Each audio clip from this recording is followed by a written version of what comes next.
والصلاة والسلام على رسول اللہ الامین وسید الانبیاء والمرسلین وخاتم النبیین۔ انتہائی قابل احترام برادران اسلام و خواتین اسلام، السلام علیکم ورحمۃ اللہ وبرکاتہ۔ آج ہم اللہ کے فضل و کرم سے 10ویں تراویح میں شریک ہیں اور آج سورہ ہود کا بقیہ حصہ اور سورہ یوسف مکمل اس کی تلاوت سماعت کریں گے۔ ان دونوں صورتوں میں پہلی قوموں کا تذکرہ اور ان کی طرف بھیجے جانے والے پیغمبروں اور ان کے معجزات کا ذکر ہے۔ سورہ ہود میں اللہ رب العالمین نے حضرت ہود علیہ السلام کا تذکرہ کیا ہے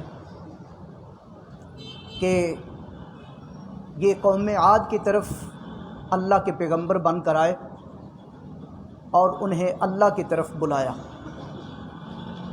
لیکن ان کی مسلسل نافرمانی کی وجہ سے ان پر اللہ کا عذاب آیا اور وہ نیست و نابود ہو کر رہ گئے۔ اسی طرح قوم سمود کی طرف حضرت صالح علیہ السلام کے بھیجے جانے کا تذکرہ ہے۔ قوم سمود کی طرف صالح علیہ السلام اللہ کے پیغمبر بن کر آئے، ان کو اللہ کی طرف بلایا۔ انہوں نے یہ کہا کہ اچھا آپ واقعی ہی اگر اللہ کے پیغمبر ہیں تو کوئی معجزہ دکھائیں۔ تو معجزے کے طور پر اللہ رب العالمین نے انہیں ایک اونٹنی دی جو گابن اونٹنی تھی اور اس نے بچہ بھی جنا، لیکن ان ظالموں نے اس معجزے کی قدر نہ کی اور اس کی کوچیں کاٹ دیں اور بالآخر اسے قتل کر دی۔ اس کے قتل کے بعد اللہ رب العالمین کی طرف سے حکم آیا کہ اب تباہی اور بربادی اس قوم کا مقدر بن چکی ہے، لہذا حضرت صالح علیہ السلام نے انہیں کہا کہ مزید اپنے گھروں میں 3 دن تک تم رہ سکتے ہو، اس کے بعد اللہ کا عذاب تم پر آنے والا ہے۔ لہذا انہوں نے اس بات کا بھی مذاق اڑایا۔ 3 دنوں کے بعد اللہ رب العالمین کا عذاب آیا اور ان کو تباہ و برباد کر دیا گیا۔ وجہ کیا ہے؟ ان دونوں قوموں کو کیوں تباہ و برباد کیا گیا؟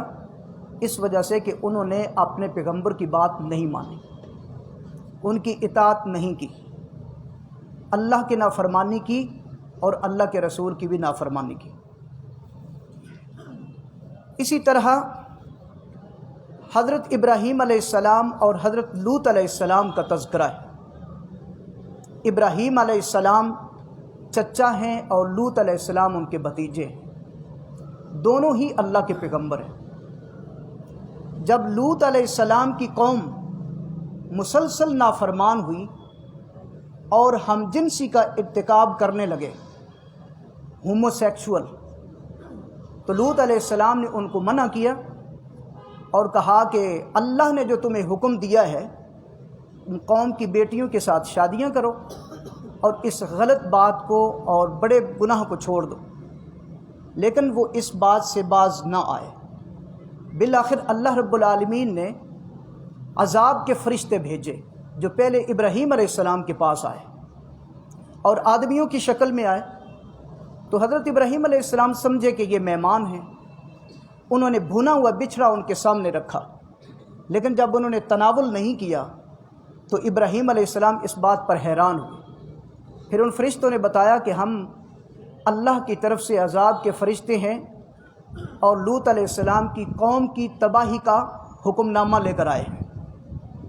پھر لوط علیہ السلام کے پاس آئے اور لوط علیہ السلام کے پاس خوبصورت لڑکوں کی شکل میں آئے، لیکن ان کی قوم کی اخلاقی گراوٹ کا آپ اندازہ اس بات سے کیجئے کہ انہوں نے ان پر بھی جھپٹنے کی کوشش کی، اور پھر بالآخر ان فرشتوں نے لوط علیہ السلام کو یہ کہا کہ آپ اس بستی سے نکل جائیے کیونکہ اللہ کا عذاب آیا ہی چاہتا ہے۔ اللہ رب العالمین نے اس قوم کی بستیوں کو الٹ دیا، یعنی اوپر لے جا کے ایسے اٹھا کے ان کو زمین پر دے مارا اور ان پر پتھروں کی بارش بھی برسائی۔ اسی طریقے سے حضرت شعیب علیہ السلام کی قوم کا تذکرہ ہے۔ شعیب علیہ السلام اصحاب مدین کی طرف اللہ کے پیغمبر بن کر آئے۔ اس قوم کے اندر یہ خرابی تھی کہ وہ معاملات میں، لین دین کے معاملات میں بددیانتی کا ارتکاب کیا کرتے تھے، ناپ تول میں کمی کیا کرتے تھے۔ شعیب علیہ السلام ان کو مسلسل اس بات سے منع کرتے رہے کہ آپ ایسا نہ کیجئے، اپنے بازاروں کے پیمانے ٹھیک رکھیے اور اسی طرح ناپ تول میں کمی کا ارتکاب نہ کیجیے۔ انہوں نے کہا کہ آپ بڑے آئے ہیں ہمیں منع کرنے والے، ہم آپ کو اپنی بستی سے نکال دیں گے۔ یعنی ان لوگوں نے اپنے پیغمبروں کی قدر نہیں کی اور بالآخر ان پر بھی عذاب آیا اور اس قوم کو بھی تباہ و برباد کر کے رکھ دیا گیا۔ یہ جو قصے ہمیں قرآن کریم کے اندر اللہ رب العالمین نے ذکر کر کے ان میں متوجہ کیا ہے کہ دیکھیے پہلی قوموں نے اپنے پیغمبروں کی بات کو نہیں مانا، تباہی اور بربادی ان کا مقدر بنی، اللہ کا عذاب ان پر نازل ہوا۔ لہٰذا آپ محتاط ہو جائیں، آپ وہ قصے اور کہانیاں اور اسی طرح کی عادات نہ دہرائیں، بلکہ اپنے رسول کی مکمل اطاعت کریں، اسی میں تمہاری نجات ہے۔ اس کے بعد سورہ یوسف شروع ہوتی ہے اور یوسف علیہ السلام کا بڑا تفصیلی واقعہ اس میں بیان کیا گیا ہے، اور پوری کی پوری سورہ ہی حضرت یوسف علیہ السلام کے قصے کی بات کرتی ہے۔ یوسف علیہ السلام یعقوب علیہ السلام کے بیٹے تھے، یعقوب علیہ السلام اسحاق علیہ السلام کے بیٹے تھے، اسحاق علیہ السلام ابراہیم علیہ السلام کے بیٹے ہیں۔ آپ دیکھیے ابراہیم علیہ السلام اللہ کے نبی، اسحاق علیہ السلام اللہ کے نبی، اور اسی طرح یعقوب علیہ السلام اللہ کے نبی، یوسف علیہ السلام بھی اللہ کے نبی تھے۔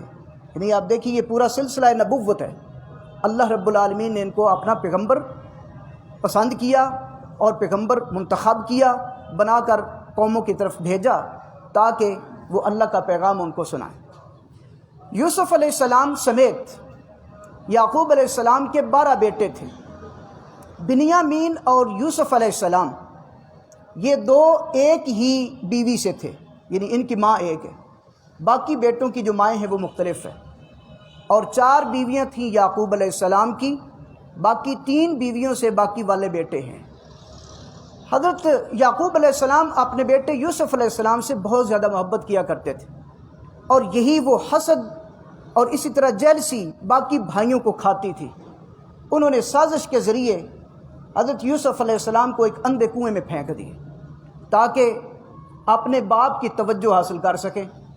لہذا ان کو تو وہ وہاں پھینک کر آ گئے اور اپنے والد صاحب کے سامنے آ کر کہنے لگے کہ ہم جنگل میں انہیں لے کر گئے، ان کو بھیڑیا کھا گیا، اور ان کی قمیض پر بھی ایسے جھوٹ موٹ کا خون لگا کر حضرت یعقوب علیہ السلام کے سامنے پیش کر دیے۔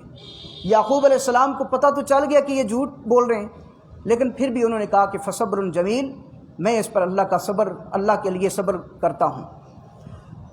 یوسف علیہ السلام جب اس کنویں میں موجود تھے تو وہاں سے ایک قافلے کا گزر ہوا۔ انہوں نے جب پانی نکالنے کے لیے ڈول ڈالا تو انہوں نے دیکھا کہ اندر تو ایک لڑکا ہے۔ انہوں نے آپ علیہ السلام کو نکالا اور مصر کے بازار میں جا کر بیچ دیے۔ یوں حضرت یوسف علیہ السلام بکتے بکاتے ایک اعلیٰ افسر کے گھر یعنی عزیز مصر کے گھر میں پہنچے۔ جب آپ علیہ السلام مصر پہنچے ہیں تب آپ کی عمر 17 سال تھی۔ 3 سال تک بطور غلام عزیز مصر کے گھر میں رہے۔ وہاں پر ان پر الزام لگا جو کہ جھوٹا تھا عزیز مصر کی بیوی کی طرف سے، اور بالآخر ان کو جیل جانا پڑا۔ 8 سے 9 سال تک جیل میں رہے اور وہاں پر خوابوں کی تعبیر بتلانے لگے جو اللہ تعالیٰ نے ان کو علم دے رکھا تھا۔ اور بالآخر وہاں کے بادشاہ کو یعنی مصر کے بادشاہ کو ایک خواب آیا۔ خواب یہ آیا کہ 7 موٹی گائیں اور 7 دبلی پتلی گائیں ہیں۔ 7 موٹی گائیں 7 دبلی پتلی گاؤں کو کھا رہی ہیں، اور اسی طریقے سے ہری بھری گندم کی بالیاں اور کچھ خشک بالیاں جو ہیں وہ بھی دکھائی گئیں۔ تو یہ مسلسل خواب جب عزیز مصر کو آیا یعنی مصر کے بادشاہ کو آیا تو وہ اس بات پر بڑا پریشان ہوا اس نے اپنے حواریوں سے پوچھا کہ اس خواب کی کوئی تعبیر بتانے والا ہو، یہ خواب مجھے مسلسل تنگ کر رہا ہے۔ انہوں نے کہا کہ ہاں، ایک شخص ہے جو آپ کو اس خواب کی تعبیر بتا سکتا ہے، اور وہ جیل میں یوسف علیہ السلام ہے۔ یوسف علیہ السلام کے پاس جب یہ خواب سنایا گیا، انہوں نے کہا کہ دیکھیں کہ 7 موٹی گائیں جو ہیں، اس سے مراد 7 سال خوشحالی کے ہیں، خوب گندم ہوگی، خوب غلہ ہوگا، لیکن جو دبلی پتلی گائیں ہیں ان سے مراد 7 قحط سالی کے سال ہیں، اس کے بعد 7 سال تک قحط سالی ہوگی، پھر 8ویں سال جا کے پھر خوشحالی کا دور آ جائے گا۔ لہذا جو بالیاں دکھائی گئی ہیں اس کا مطلب یہ ہے کہ 7 سال جو خوشحالی کے سال ہیں اس میں آپ غلہ سٹور کر لیں، جو کہ خشک سالی کے 7 سالوں میں آپ کے کام آئے گا۔